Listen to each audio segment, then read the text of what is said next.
या जिसको dog fish भी कहा जाता है, या एक कार्टिलेजिनस फिश भी इसको कहा जाता है। तो ये क्यों कहा जाता है, ये हम डिस्कस कर चुके हैं।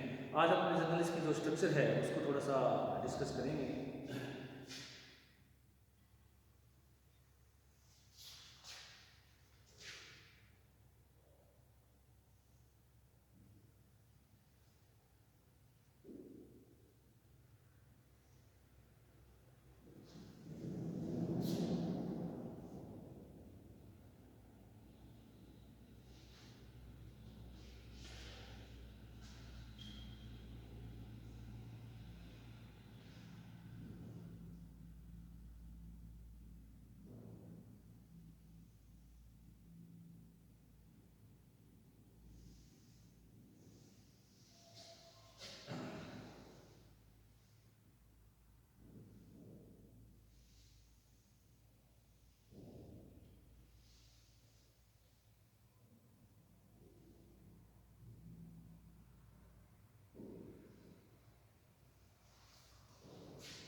देखिएगा स्टूडेंट्स, ये स्कोरियोडोन है, ठीक है,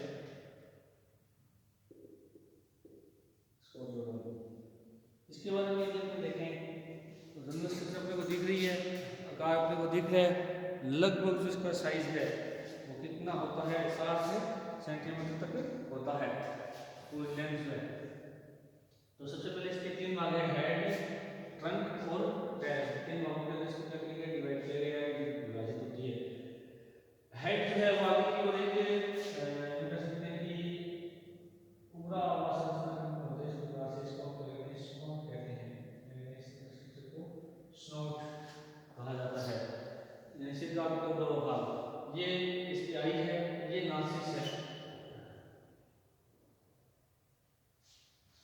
ठीक है। इसके बाद यहाँ पर ये वेंट्रल पोजीशन पे माउथ होता है, 1 से 5 जोड़ी एक्सटर्नल विंग फिल्स होते हैं, एक्सटर्नल विंग फिल्स पाए जाते हैं, 1 से 5 जोड़ी होता है। उसके बाद में ये जो ट्रंक वाला भाग होता है और ये पीछे टेल वाला भाग है। अब देखिएगा इसके अंदर जो बात करें तो फिल्स दो प्रकार के थे, एक तो थे पेयर्ड और दूसरा है अनपेयर्ड, युग्मित, दूसरा कौन सा है, अयुग्मित पंख। अब यदि युग्मित की बात करें तो इसके अंदर जो आपको दिख रहा है पैराबोल फिन और पैराबोल फिन, ये दोनों एक ही जोड़ी होते हैं, दो होते हैं। अपने को ये कितना दिख रहा है, एक दिख रहा है, क्योंकि अपने एक साइड से डायग्राम में देख रहे हैं, अपने सामने से देखें तो लेफ्ट में एक पेट्रोल फिन है और लेफ्ट में एक पैरेलल फिन है, राइट में एक पेट्रोल फिन और राइट में एक पैरेलल फिन है। इनके लिए का मतलब पेट्रोल फिन के एक जोड़ी होते हैं, पैरेलल फिन के अपने एक जोड़ी होते हैं। अब देखिएगा कि जो पेट्रोल फिन है वो आकार में बड़ा होता है, आपको दिख रहा है, पैरेलल फिन आकार में थोड़ा सा छोटा होता है। और पेट्रोल और पैरेलल फिन की जोड़ी होने के कारण को पेयर्ड या युग्मित पंख कहा जाता है। उसके अलावा पैरेलल फिन जहाँ पर उपस्थित होता है वहाँ अदर सतह के ऊपर दो छड़नुमा संरचनाएं, जैसा अपने डायग्राम में देखेंगे, दो क्या छड़नुमा संरचनाएं पाई जाती है। वो छड़नुमा जो संरचनाएं होती हैं उनको क्या कहा जाता है, क्लैस्पर कहा जाता है। जो मैंने कल बताया था आपको कि जो नर और मादा के अंदर विभेद भी करता है, सेक्सुअल डाइमॉर्फिज्म को भी शो करता है, तो वो कहाँ पाए जाते हैं, पैरेलल जो ये फिन होते हैं वहाँ पर पाए जाते हैं। अब आगे आपको बता दूं कि अंशपंख और श्रोणिपंख कहा जाता है। पेट्रोल फिन को अंशपंख कहा जाता है, पैरेलल फिन को कहा जाता है श्रोणिपंख कहा जाता है। अंशपंख का मतलब होता है आगे की ओर स्थित होते हैं, वैसे जहाँ श्रृंखला पाई जाती है पाई नहीं जाती इसके अंदर, जहाँ पर आगे की होने के कारण इनको अश्रृंखला की स्थान पर स्थित होने के कारण इनको अंशपंख कहा जाता है। श्रोणी मेखला के स्थान पर स्थित होने के कारण इनको क्या कहा जाता है, श्रोणिपंख कहा जाता है। तो ये श्रोणिपंख के जहाँ पर होता है वहाँ पर जो है तो इस प्रकार से कोऑर्डिनेट होते हैं, दो छड़नुमा संरचनाएं बन जाती है, जिनको क्या कहा जाता है, क्लैस्पर कहा जाता है। क्लैस्पर पोजीशन यहाँ पे अभी इसका ये लैटरल व्यू है, इसका दूसरा भी लैटरल व्यू है। अभी अपने आगे इसका एक वेंट्रल सरफेस का डायग्राम है जिसमें क्लैस्पर एकदम क्लियर दिखाई देंगे। उसके बाद अगर हम बात करें अनपेयर्ड एयुग्मित जो होते हैं उसके अंदर क्या होते हैं कि ये अब आपको अगर तो इसको पेट्रोल फिन मत मान लेना, पेट्रोल फिन यहाँ होते हैं कि लेफ्ट का एक इसके पास में राइट में पेट्रोल फिन का दूसरा पैरेलल फिन एक लेफ्ट में ये और दूसरा इसके जस्ट ऊपर की ओर राइट में। तो ये तो वे पेट्रोल पैरेलल, ये फर्स्ट डोर्सल फिन होता है, ये एयुग्मित होता है। सेकंड कितना होता है, एक होता है। फर्स्ट का मतलब आगे की होने के कारण और डोर्सल का मतलब क्या हुआ, ये डोर्सल सरफेस के ऊपर पाया जाता है, इसलिए इसको क्या कहा गया, फर्स्ट डोर्सल फिन कहा गया है। उसके बाद ये आकार बड़ा होता है, आपको दिख रहा है, इसके जस्ट पीछे की ओर सेकंड डोर्सल फिन, सेकंड का मतलब फर्स्ट से पीछे की ओर होता है और डोर्सल पोजीशन पे होता है। कौन सी पोजीशन पे होता है, डोर्सल पोजीशन पे, इसको सेकंड डोर्सल फिन कहा गया। तो आकार क्या होता है, छोटा होता है। उसके बाद में इसकी जो टेल होती है वो हेटेरो सर्कल होती है। हेटेरो सर्कल क्यों होती है ये मैंने बताया था आपको कि जो इसका जो वर्टिब्रल कॉलम है वो अग्र सिरे से पश्च सिरे की ओर अगर जाते हैं तो अग्र सिरे की ओर तो एकदम क्या होता है, बीच में स्थित होता है बॉडी के, तो पश्च सिरे की ओर जैसे की ओर आएंगे, पश्च सिरे पोस्टीरियर एंड की ओर आते हैं, जैसे टेल सर्कल होते हैं, तो वहां पर आने के बाद में थोड़ा सा ऊपर की ओर उठा हुआ होता है, जिसके कारण इसकी पूंछ जो है वो ये कह सकते हैं कि एक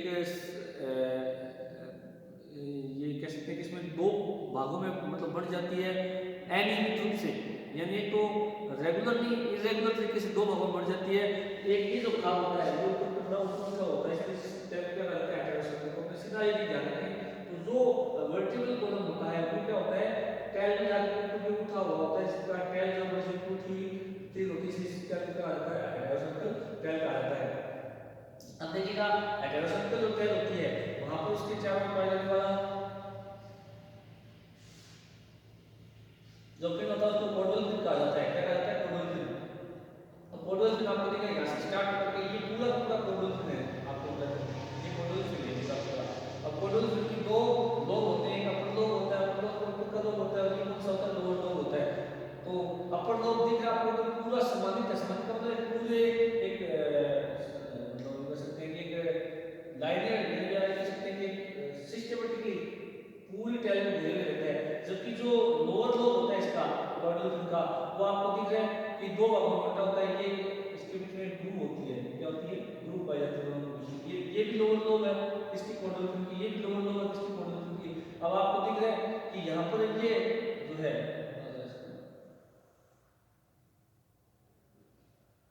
आपको दिख रहा है ये तो पूरा पूरा एक निश्चित क्रम में स्थित है। यहाँ पर क्या हो रहा है कि इसका जो शेप एंड साइज है चेंज हो रही है बीच में। आपको दिख रहा है इसकी लोअर लोब कॉर्डल फिन की, तो ये यहाँ से लेकर यहाँ तक लोअर लोब कॉर्डल फिन है पूरा रही है।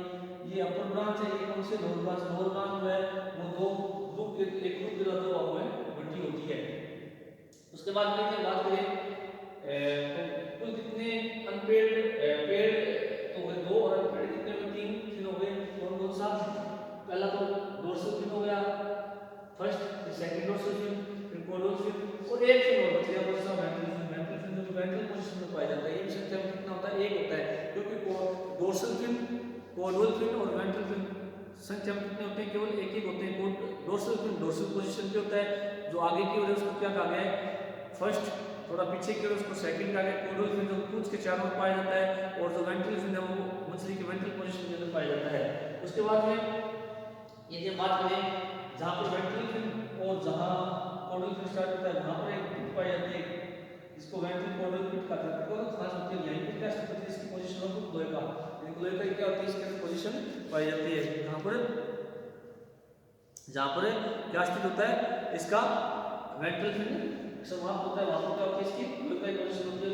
इस ग्रुप को क्या कहा जाता है? वेंट्रल ग्रुप कहा जाता है या वेंट्रल कॉर्डल फिन कहा जाता है। इसी प्रकार से सेकंड डोर्सल फिन और जो कॉर्डल फिन उसके बीच में भी एक ग्रूव या पिट पाई जाती है, इसको डोर्सल कॉर्डल फिन कहा जाता है।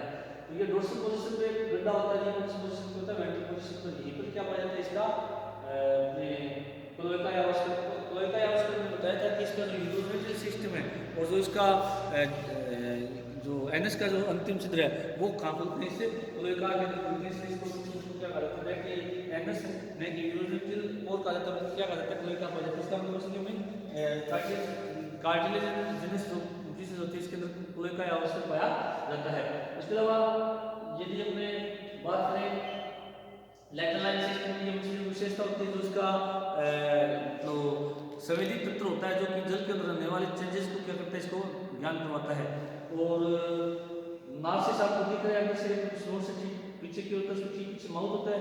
माउथ वेंट्रल पोजीशन के अंदर दिख रहा है और 1 से 5 जोड़ी एक्सटर्नल गिल्स इसके अंदर पाए जाते हैं। इसको हम आगे डिस्कस पूरा डिटेल के अंदर करेंगे। तो ये इसकी क्या एक संरचना होती है। अब आपको पता है कि जो इसका फिन्स होते हैं, फिन्स की यदि बात करें तो फिन्स जो इसको तैरने में क्या होते हैं? सहायक होते हैं। अब देखिएगा बात करें इसकी आइज की, तो आइज जो होती है वो एक जोड़ी होती है जो कि दोनों पार्श्व में एक स्थित होती है और एगतिशील होती हैं। क्या होती है? एगतिशील होती हैं। और जो अपने जलीय जंतुओं के अंदर आपको पता होना चाहिए कि निमेषक पटल पाई जाती है। तो निमेषक पटल जो होती है वो क्या काम करती है कि जो जल है उससे आपकी क्या करती है? सुरक्षा करती है। उसके अलावा बॉडी अपर्चर की यदि हम बात करें तो बॉडी अपर्चर के अंदर हम बात करें तो इसके अंदर मुख्य 4 छिद्र पाए जाते हैं। पहला कौन सा है? माउथ है, दूसरा नार्सिस यानी नासा छिद्र है, तीसरा इसके अंदर क्लोएका है और चौथा इसके अंदर क्या होता है? External Gill slit. और इसके अंदर एक एब्डोमिनल पोर भी पाया जाता है। क्या पाया जाता है?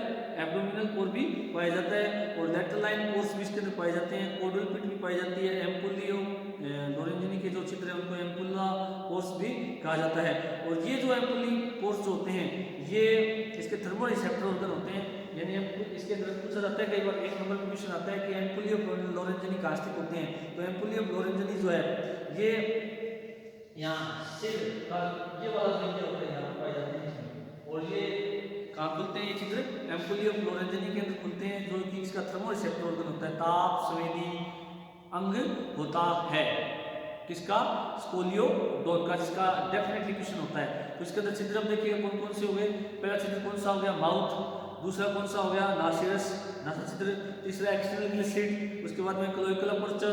उसके बाद में कोडल पिट।